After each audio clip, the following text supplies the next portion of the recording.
Daniel se rend à une conférence tenue par un certain Johnny Woo, un millionnaire qui vient faire son speech. Eh les pauvres, c'est pas bien d'être pauvre, vaut mieux être riche. Et après ce petit séminaire, Daniel a enfin une idée. L'idée qui lui permettra de sortir du lot, d'atteindre le rêve américain. Voler le petit vieux blindé qui vient de s'inscrire à la salle. L'Amérique, l'Amérique.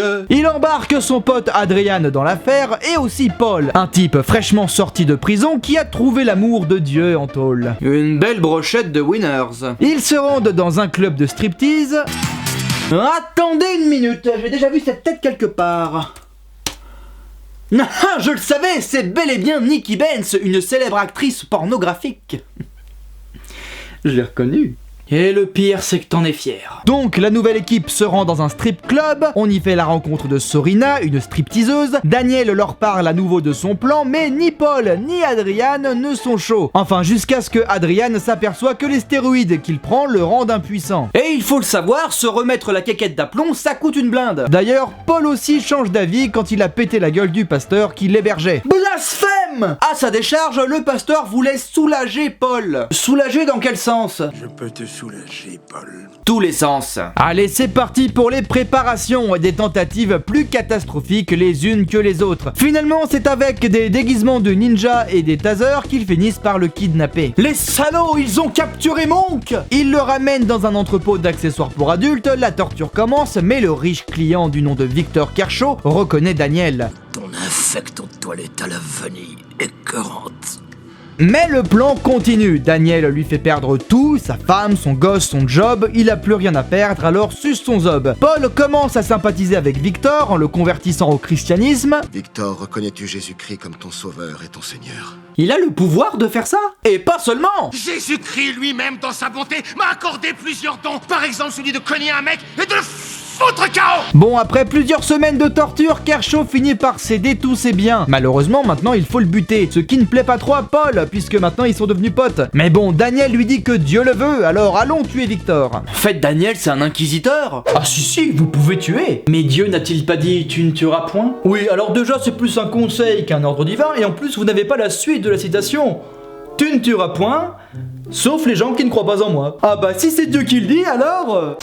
Il décide donc de le buter en maquillant ça en accident de la route. Malheureusement, comme depuis le début, ce plan-là aussi est bancal, puisque Kershaw survit. Alors ils veulent l'écraser à l'ancienne, mais même ça, ils l'ont raté. Kershaw se retrouve à l'hosto et met au courant les flics de sa situation, mais ces derniers ne croient pas trop à son histoire. Vous auriez été ligoté, abusé et tabassé par un groupe de bodybuilders. D'ailleurs, en parlant d'eux, la troupe apprend que Victor est encore en vie, mais que les flics n'ont pas cru en son histoire. Alors Daniel laisse tomber et la vie d'Aloca commence pour nos amis. Kershaw, quant à lui, fait appel à un détective privé pour régler cette affaire. Mais vous savez, le rêve américain ne dure pas éternellement. Surtout quand on prend de la coke H24 ou qu'on a basé toute sa fortune en dépouillant un vieil homme d'affaires juif. Paul a plus un rond, alors il décide de voler un fourgon blindé armé d'un club de golf. Comment il a fait pour concocter un plan encore plus foireux que celui de Daniel? Bon, évidemment, ça foire, bizarre, il en perd même un orteil, mais il arrive tout de même à fuir, seulement il est encore fauché. Alors il propose à Daniel de réitérer leur précédent exploit avec un autre type pété de thunes que Paul a rencontré en boîte, Frank Grega. Adrian aussi, il est partant pour le coup, il a plus une thune depuis qu'il s'est acheté sa baraque. Et son opération de la bite aussi. Dans le même temps, Kershaw appelle un des complices de Daniel afin de le menacer, mais Danny arrive à retrouver son adresse finalement. Bah oui, vu qu'il appelé avec le téléphone de l'hôtel dans lequel il s'était caché. Remarque, c'est équilibré, hein, les criminels sont des débiles, mais les victimes aussi. En arrivant à l'hôtel, Victor s'était déjà tiré, mais Daniel apprend alors qu'un détective privé est à leur recherche. Alors il décide de faire le coup que Paul veut faire. Mon pote cocaïnomane complètement défoncé veut qu'on refasse le même coup que la dernière fois, sauf qu'en plus de ça, on a un détective plus la victime de notre dernier coup au cul.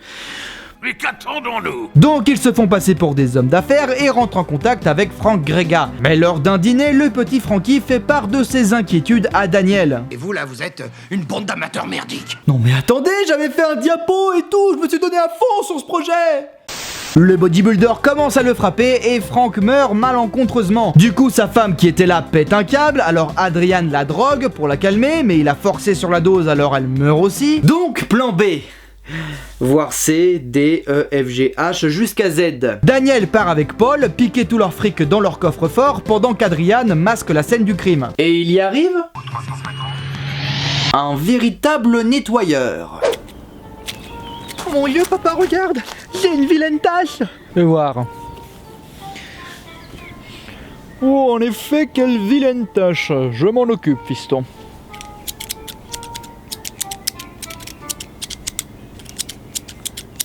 Et voilà. Waouh, merci papa. Je vais enfin pouvoir retourner jouer avec mes copains.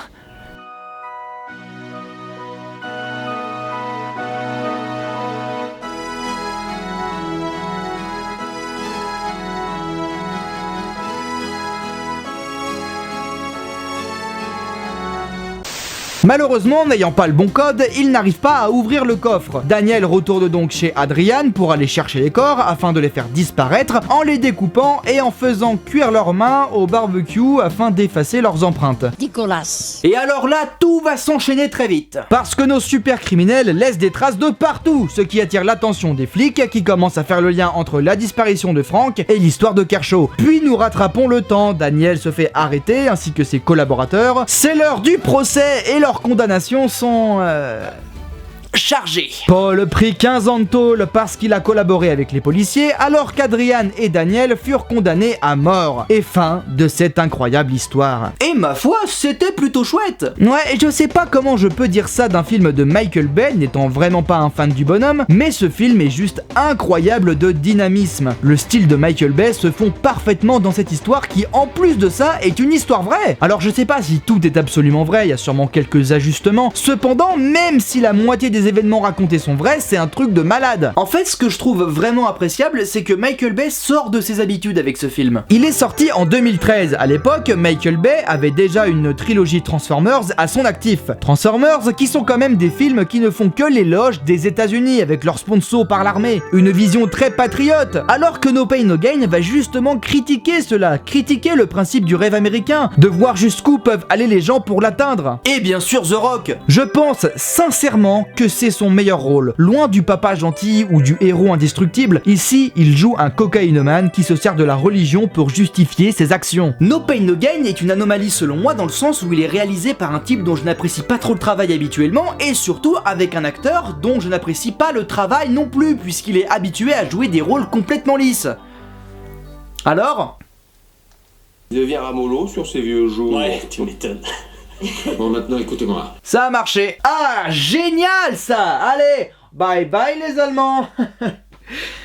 Et en fait, pourquoi tu détestes les Allemands? Je déteste tout chez eux, leurs idéaux politiques, la vodka. Tu sais que leur chef c'est un dictateur, en plus ils font la guerre contre les Ukrainiens, donc Mais c'est pas les Allemands ça, c'est les Russes. Ah merde. Non.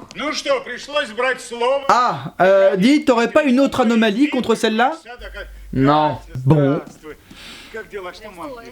Plan B?